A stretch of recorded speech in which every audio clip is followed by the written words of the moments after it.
हाँ तो बच्चों, स्वागत है आपका मार्क्समैन इन फिज़िक्स की एक और नई वीडियो में। इस सीरीज़ में हमने जो लास्ट वीडियो एडिट करी थी उसके अंदर हमने जो है ना क्वेश्चन नंबर 10 तक जितने भर भी क्वेश्चंस थे वो हम लोगों ने ट्राई कर लिए थे। तो आज हम क्वेश्चन नंबर 10 से आगे के जितने भर भी क्वेश्चंस हैं उनको ट्राई करेंगे। तो बिना टाइम वेस्ट करते हुए चलिए हम लोग शुरू करते हैं क्वेश्चन नंबर 11 से। सबसे पहले इस क्वेश्चन को हम लोग कॉपी कर लें और उसके बाद में इस क्वेश्चन को हम पेस्ट करेंगे। एक सेकेंड,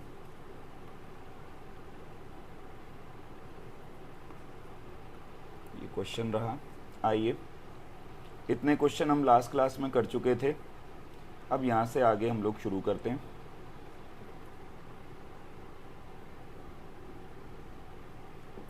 तो देखें, ये क्वेश्चन है क्वेश्चन नंबर 11।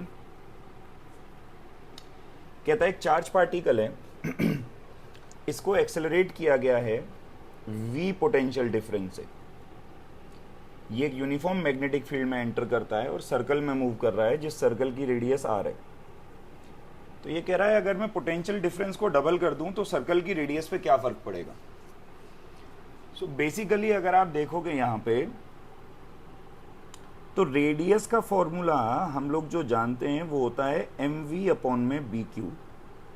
लेकिन इस फॉर्मूले में ये जो v होती है ये वेलोसिटी होती है और इस क्वेश्चन में जो हम लोगों को ये v दिया हुआ है, ये वाला v, ये वेलोसिटी नहीं है, ये पोटेंशियल डिफरेंस है। मतलब हमको किसी तरीके से कोई ना कोई एक ऐसा रिलेशन निकालना पड़ेगा जो कि पोटेंशियल डिफरेंस और वेलोसिटी को कनेक्ट करे। अच्छा, इलेक्ट्रोस्टैटिक्स में हम लोगों ने एक फॉर्मूला पढ़ा था कि वर्क डन या एनर्जी का जो फॉर्मूला होता है, एनर्जी को लिखा जा सकता है QV। जिन लोगों को समझ में नहीं आ रहा हो मैं बता दूं कि वर्क डन अपॉन में चार्ज बराबर में होता है पोटेंशियल, और अगर क्रॉस मल्टीप्लाई कर लें तो वर्क डन बराबर आ जाएगा चार्ज इंटू में पोटेंशियल। तो इस तरीके से वर्क डन QV के बराबर आएगा। और 11th क्लास में हम लोग थ्योरम पढ़ते हैं कि वर्क डन ही एनर्जी होती है या वर्क डन ही काइनेटिक एनर्जी होती है, तो इसीलिए वर्क डन को एनर्जी लिख सकते हैं। और मजे की बात यह है कि इसी QV को हम लोग काइनेटिक एनर्जी लिख सकते हैं हाफ mv का स्क्वायर। एक काम करते हैं, इसको v डैश से डिनोट करते हैं हम लोग, ताकि हमें पता लगता रहे कि ये वाली जो चीज है ये पोटेंशियल है बेटे, और ये वाली जो चीज है ये बेटे वेलोसिटी है। एक तरफ पोटेंशियल है, एक तरफ वेलोसिटी है। तो हमारे पास में जो फॉर्मूला निकल करके आ गया वो फॉर्मूला निकल करके आ गया QV dash is equal to half mv square. अब तुम ध्यान से देखो, वेलोसिटी की जगह किसी न किसी तरीके से तुमको रेडियस भी डालनी पड़ेगी इसके अंदर। तो देखो, हम लोग वेलोसिटी का फॉर्मूला जानते हैं। वेलोसिटी का फॉर्मूला होता है QBr बाय m। ये फॉर्मूला उठा के इधर पुट कर दें अगर हम लोग, तो QV डैश बराबर half into m into Q square B square R square by m का स्क्वायर। एक m ने एक m को मारा, एक q ने एक q को मारा।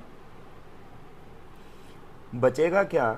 v डैश बराबर QB स्क्वायर r का स्क्वायर डिवाइड बाय 2m।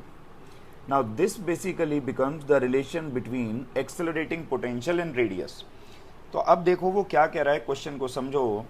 कहता है चार्ज पार्टिकल को जब v पोटेंशियल डिफरेंस से एक्सेलरेट किया तो उसकी रेडियस r थी। तो इसकी तो इक्वेशन हम यही मान लेते हैं भाई, इसकी इक्वेशन तो हम यही मान लेते हैं, इक्वेशन नंबर 1 है ना। और एक काम कर लेते हैं, इसमें v डैश की जगह रख देते हैं v, क्योंकि वो बोल रहा है कि पोटेंशियल डिफरेंस जो है वो v था, तो v डैश की जगह तो v रख दिया। अब कह रहा है अगर पोटेंशियल डिफरेंस को डबल कर दूं तो रेडियस कितना होगा। तो एक और इक्वेशन बना लो बेटे, v की जगह तो कर दो 2v। चार्ज बदलेगा नहीं, मैग्नेटिक फील्ड बदलेगा नहीं, हाँ रेडियस जरूर बदल जाएगा। तो इसको कर लो r डैश का स्क्वायर डिवाइड बाय 2m, और इसको आप लोग मान लीजिए equation number 2। Let this one be equation number 2। अब क्या काम करते हैं, आइए इक्वेशन नंबर 2 को इक्वेशन नंबर 1 से डिवाइड कर लें। तो ये बचेगा 2v/v is Q B square R dash का स्क्वायर अपॉन में 2m इंटू में 2m अपॉन में क्यू बी का स्क्वायर आर। v से v मरा, q से q, b स्क्वायर से b स्क्वायर, 2m से 2m, और देखिए क्या बचा, 2 is equal to R dash का स्क्वायर अपॉन में आर। आर का भी स्क्वायर होगा बेटा, सॉरी, आर का स्क्वायर। दोनों साइड स्क्वायर रूट ले लो, तो √2 बराबर आर डैश बाय आर, या आर डैश बराबर आ जाएगा √2r। So this is your answer basically. देखो आर डैश बराबर √2r, so B is your correct answer. अच्छा सवाल था ये, मैंने इन डिटेल में सारे फॉर्मूले एक्सप्लेन कर दिए हैं कि कौन सा फॉर्मूला हम लोग कहाँ से लेकर के आए हैं, है ना। चलिए आइए अगले क्वेश्चन पे बढ़ेंगे अब हम लोग। आइए क्वेश्चन नंबर 12 देखते हैं। देखें, कॉपी कर लेते हैं इसको पहले।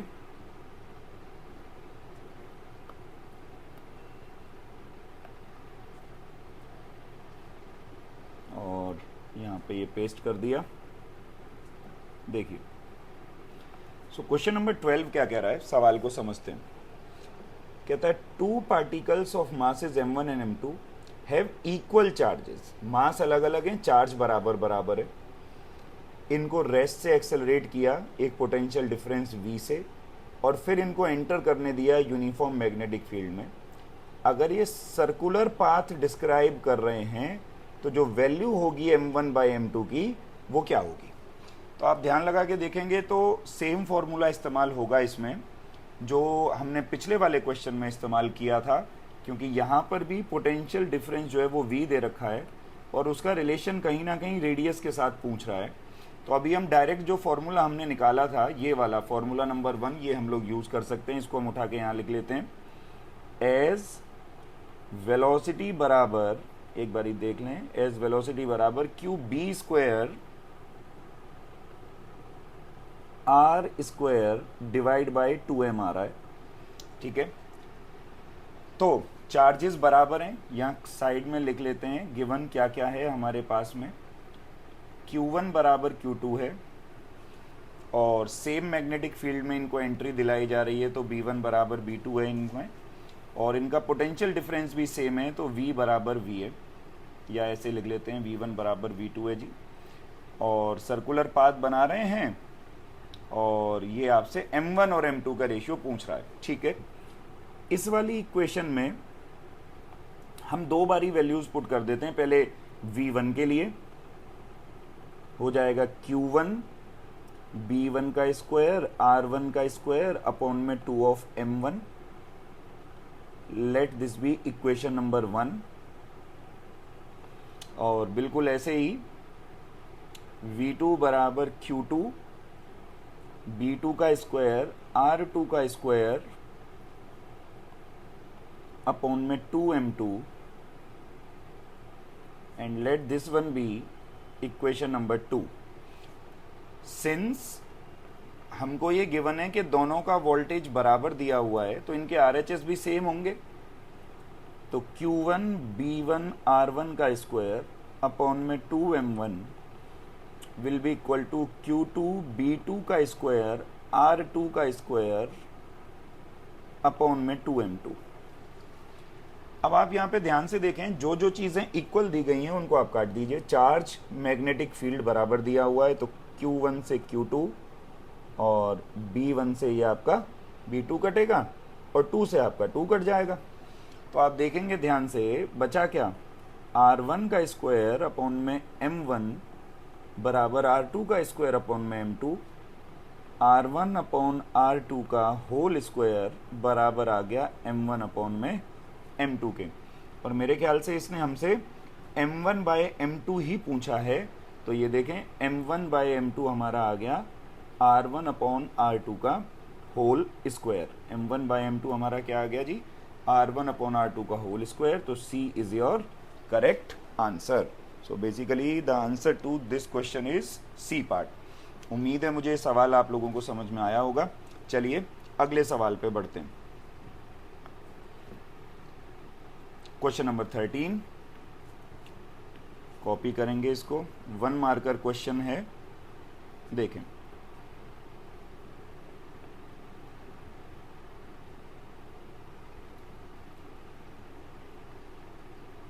ये रहा क्वेश्चन।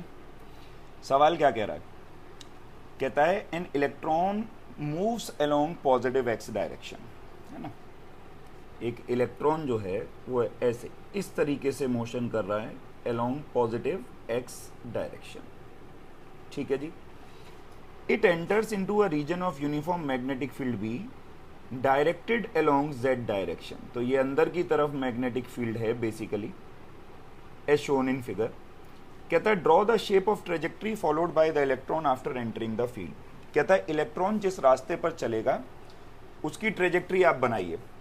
देखिए इलेक्ट्रॉन बेटे उस रास्ते पर चलेगा जिस रास्ते पर इलेक्ट्रॉन पर फोर्स लगेगी या जिस तरफ इलेक्ट्रॉन पे फोर्स लगेगी। अब अगर हम लोग फोर्स का फॉर्मूला निकालें तो एफ वेक्टर बराबर हम सभी जानते हैं होता है Q V vector cross B vector, यानी कि एफ वेक्टर की जो डायरेक्शन है वो v क्रॉस b की डायरेक्शन होती है for a positive charge. Basically इस फॉर्मूले में पॉजिटिव नेगेटिव हमको रखना पड़ता है। तो हम एक काम करते हैं, पहले पॉजिटिव चार्ज की डायरेक्शन पता लगा देते हैं और पॉजिटिव चार्ज की डायरेक्शन पता लगा के जो भी डायरेक्शन निकलेगी उसको बिल्कुल उल्टा कर देंगे तो इलेक्ट्रॉन की डायरेक्शन निकल जाएगी। तो आपको बेसिकली v क्रॉस b पता लगाना है। मैं वेलोसिटी वेक्टर बनाता हूं, देखो यहाँ पे, तो मेरे हिसाब से ये देखो, ये जो रेड कलर से मैं ड्रॉ कर रहा हूं बार बार, ये तो हमारा वेलोसिटी वेक्टर है क्योंकि पॉजिटिव एक्स एक्सिस में जा रहा है इलेक्ट्रॉन, ये हो गया।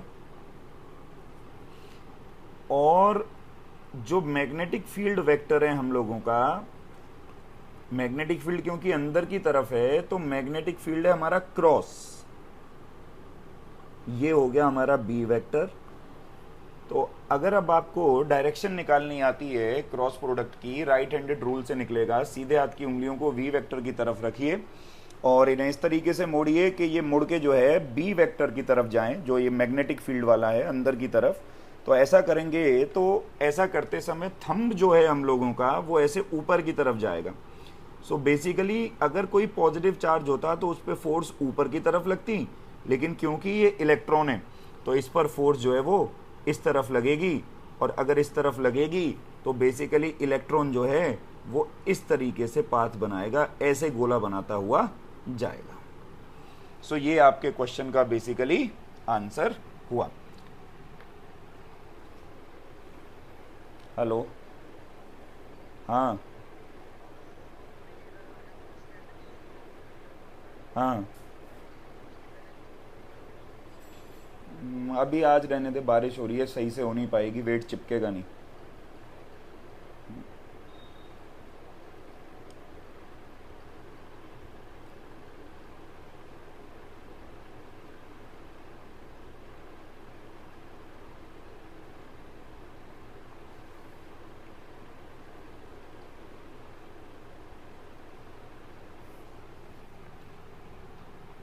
चलिए बच्चों अगले सवाल पे बढ़ेंगे।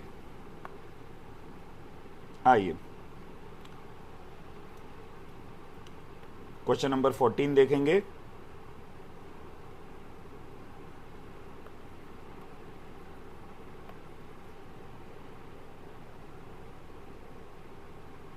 देखें, समझते हैं सवाल क्या कह रहा है। कहता है जी एक प्रोटॉन है और एक इलेक्ट्रॉन है, पैरेलल पाथ में चल रहे हैं और एक यूनिफॉर्म मैग्नेटिक फील्ड में एंट्री लेते हैं परपेंडिकुलर टू देयर पाथ्स। तो अब आप समझ जाइए, अगर परपेंडिकुलर एंट्री मारी है तो पाथ सर्कुलर होगा, और ऑब्वियस सी बात है, देखो वही सवाल भी पूछा हुआ है इन्होंने। कहता है which of them will move in a circular path with higher frequency, कि इनमें से कौन सा चार्ज पार्टिकल हायर फ्रीक्वेंसी के साथ में मूव करेगा। चलिए, फ्रीक्वेंसी का फॉर्मूला अगर हमें पता है मैग्नेटिक फील्ड में तो ये क्वेश्चन बहुत इजीली हो जाएगा।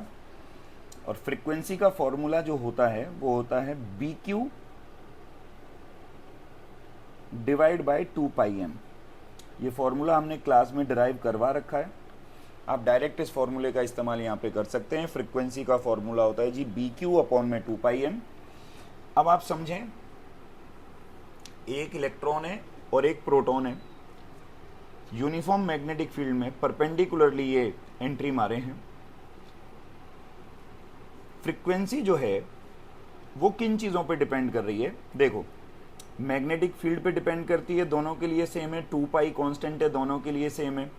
एक बेटा प्रोटॉन है और एक दूसरा इलेक्ट्रॉन है, दोनों पे चार्ज भी सेम होता है, यानी कि इस केस में फ्रीक्वेंसी इन्वर्सली प्रोपोर्शनल आ रही है मास के। और ये बात हम लोग जानते हैं कि इलेक्ट्रॉन का मास प्रोटॉन के मास से कम होता है, और क्योंकि इलेक्ट्रॉन का मास प्रोटॉन के मास से कम है तो therefore frequency of electron will be greater than frequency of proton. तो किसकी फ्रीक्वेंसी ज़्यादा होगी बेटा? इलेक्ट्रॉन की जो फ्रीक्वेंसी है वो ज़्यादा होगी। चलिए आइए अगले सवाल पे बढ़ें। क्वेश्चन नंबर 15 देखेंगे।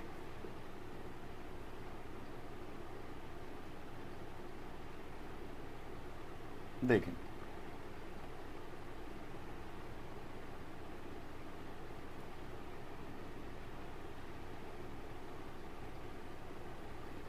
क्वेश्चन नंबर 15 कहता है एक पार्टिकल है जिसका मास m है, चार्ज q है, moving with velocity v enters the region of a uniform magnetic field at right angle. ये बेटा बड़ा इंपॉर्टेंट चीज है, इस पे ध्यान रखना। राइट एंगल पे एंट्री मार रहा है तो पाथ सर्कुलर बनेगा। कहता है how does it's kinetic energy get affected. मजे की बात है, मैंने पहले भी बताया था, फिर बता देता हूँ।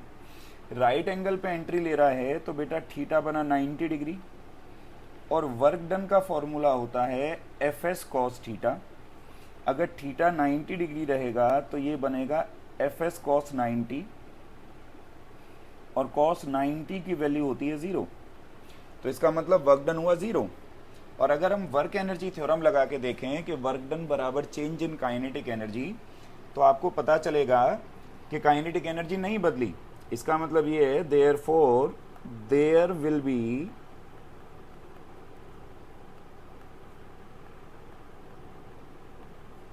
no change in kinetic energy. Kinetic energy में कोई बदलाव आएगा ही नहीं। बल्कि मैं इस बॉक्स के अंदर एक दो इंपॉर्टेंट बात लिख रहा हूं, याद रखेंगे। मैग्नेटिक फील्ड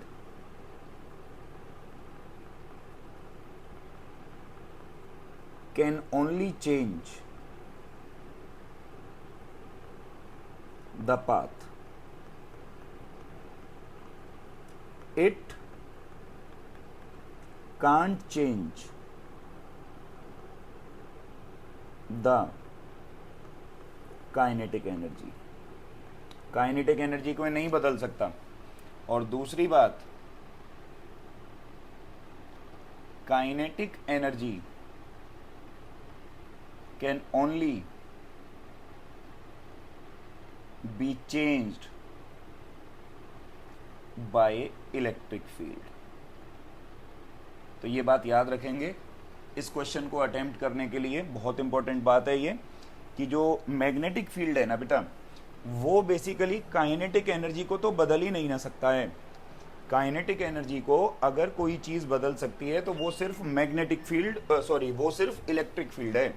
मैग्नेटिक फील्ड कभी भी काइनेटिक एनर्जी को नहीं बदल पाएगा। चलिए आइए अगले सवाल पे बढ़ते हैं। क्वेश्चन नंबर 16 देखें।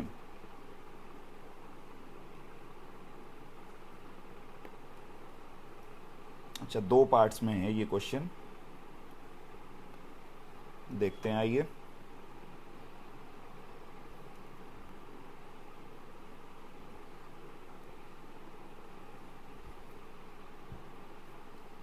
जो रह गया उसको भी कॉपी कर लें।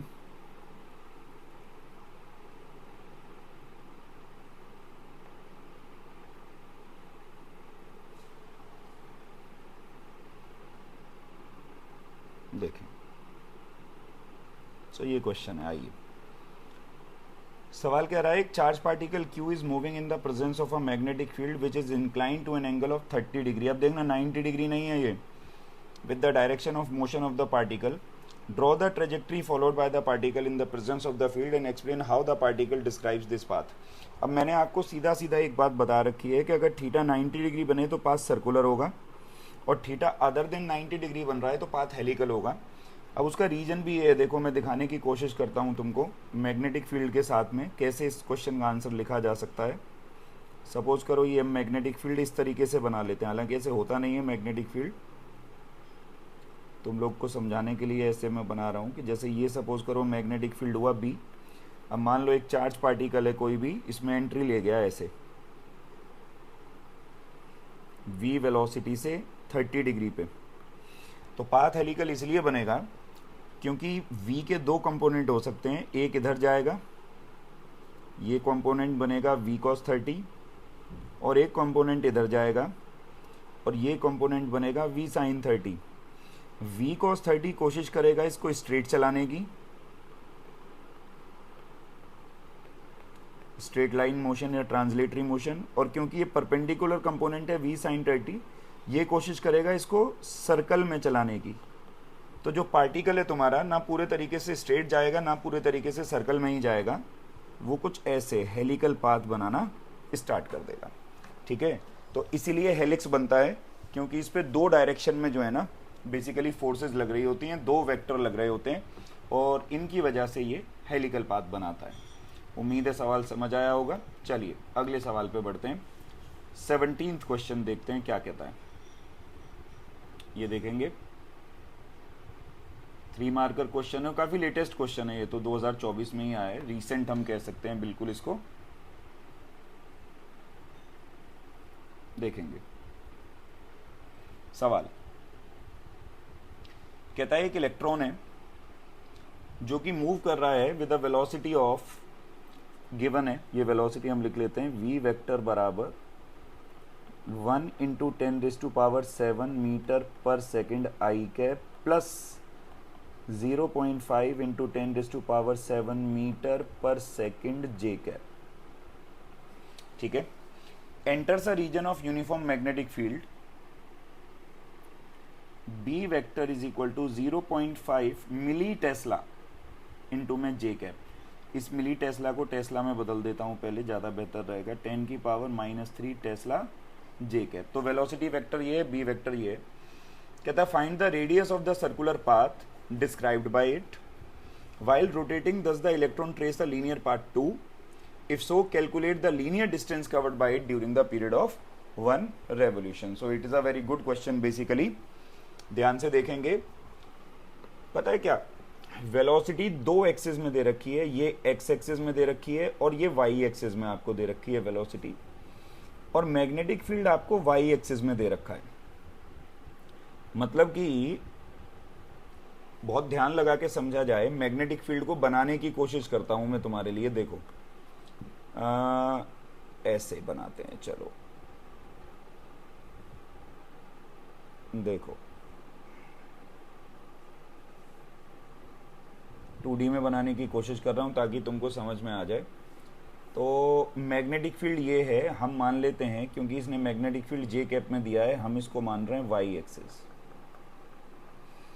और मैग्नेटिक फील्ड की वैल्यू गिवन है 0.5 इंटू 10⁻³ टेस्ला इन जे कैप। करेक्ट है।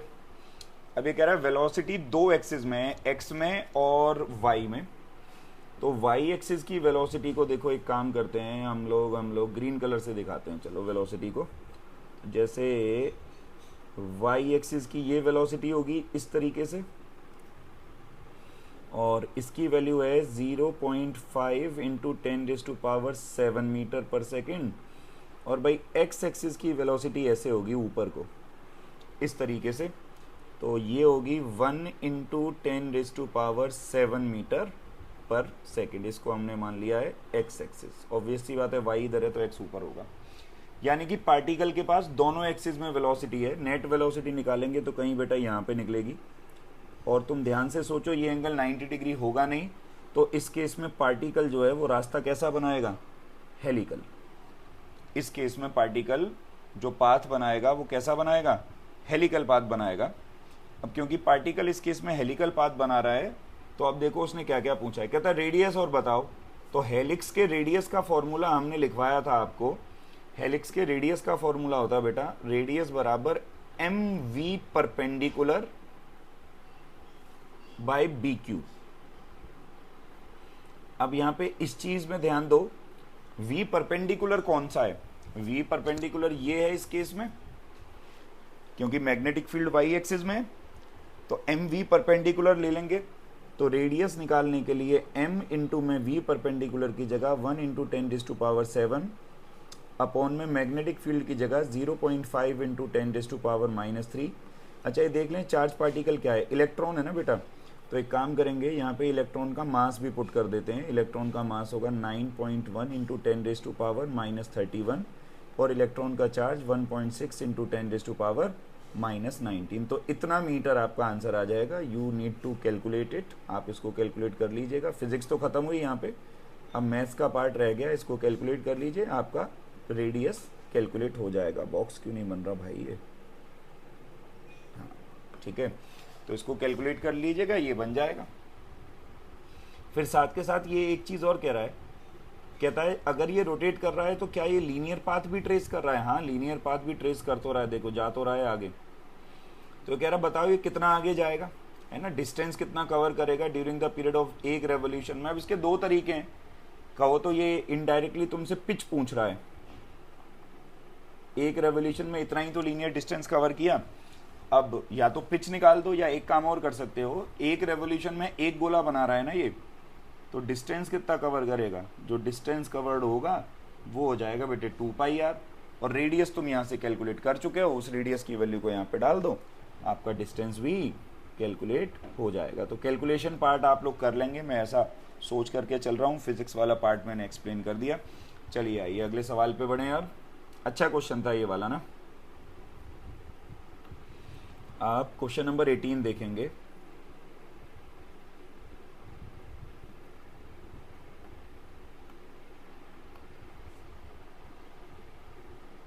देखें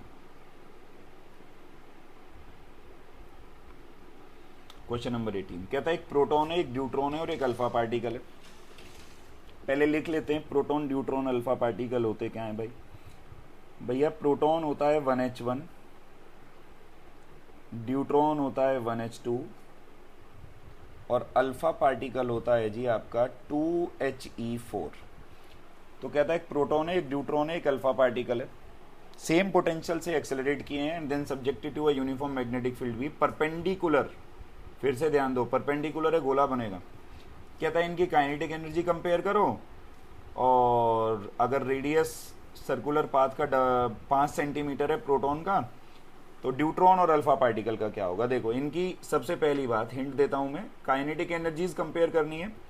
हमने इस तरीके का एक सवाल पहले भी किया है, आप फॉर्मूला इस्तेमाल करो QV डैश बराबर हाफ mv²।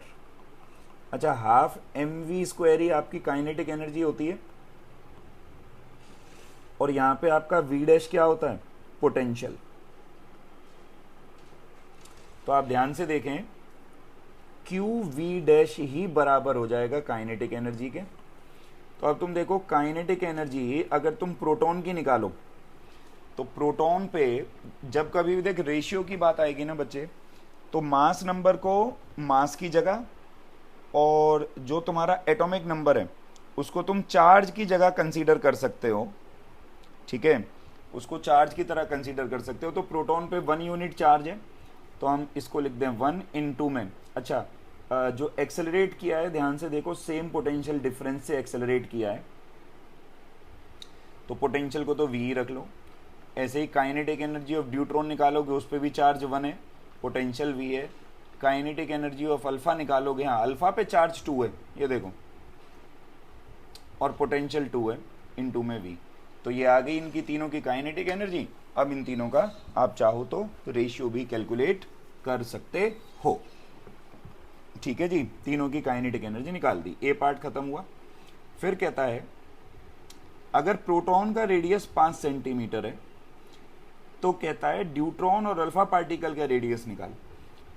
देखो पोटेंशियल और रेडियस के बीच का जो रिलेशन था, पोटेंशियल और रेडियस के बीच का जो रिलेशन था, वो तुम ध्यान से देखो तो हम आज ही एक क्वेश्चन हम लोगों ने जो सबसे पहले किया था स्टार्टिंग में, ये रहा, बल्कि ये रहा, इस वाले रिलेशन को हम यूज कर सकते हैं। वापस से यही वाला रिलेशन हमको यहाँ पे अब इस्तेमाल करना पड़ेगा। देखो मैं इसको पेस्ट कर दूं पहले। अरे यार ये तो पूरी इमेज पेस्ट हो गई। ओके, हम फॉर्मूला लिख ही लेते हैं, Q B square R square upon में 2m। यहाँ पे ये पोटेंशियल है, तो आप इस फॉर्मूले का इस्तेमाल कीजिए। 2-3 बारी यूज करो इस फॉर्मूले का ना, एक बार अल्फा पार्टिकल के लिए, एक बार ड्यूट्रॉन के लिए, एक बार प्रोटॉन के लिए, और फिर डिवाइड कर दो, आपका आंसर आ जाएगा। ठीक है बच्चों, ट्राई करना है इसको क्वेश्चन को, और अगर ये फिर भी तुमसे सॉल्व नहीं होता है तो मुझे बताना कमेंट सेक्शन में, मैं सॉल्व कर दूंगा। आओ अगले सवाल पे बढ़ें। Question number 19।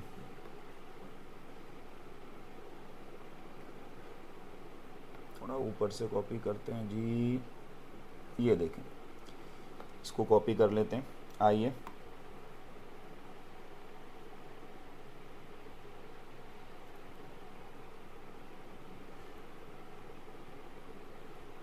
नाइनटीन्थ क्वेश्चन कहता है एक पार्टिकल है जिसका चार्ज है q, मास है m, moving with a velocity v, subjected to a uniform magnetic field v, perpendicular to its velocity. फिर से एंगल 90 डिग्री, गोला बनेगा।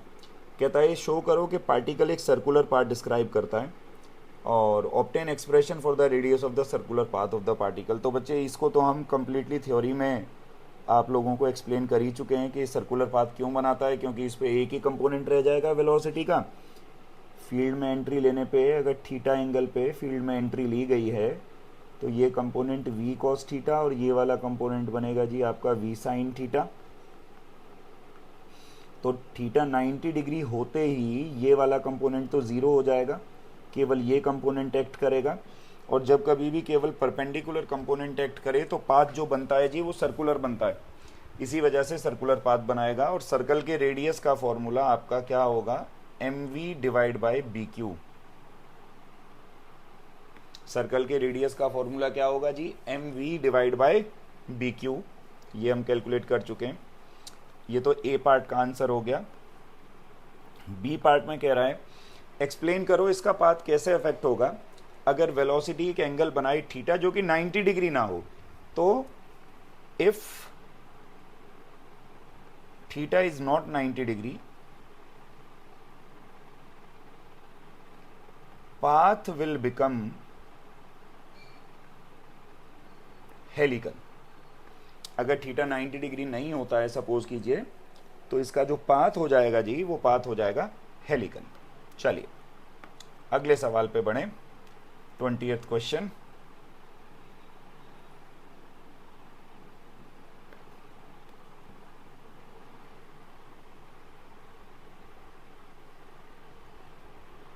देखें क्वेश्चन क्या कह रहा है जी। क्वेश्चन कहता है right the expression for the force acting on a particle of mass m and charge q moving with a velocity v in a magnetic field b। Force का फॉर्मूला आपसे लिखने को बोल रहा है, राइट बोला है सिर्फ। तो बेटे फोर्स का फॉर्मूला होता है F वेक्टर बराबर Q ब्रैकेट में V vector cross of B vector. कहता है किस कंडीशन में ये सर्कुलर पाथ और हेलिकल पाथ बनाएगा।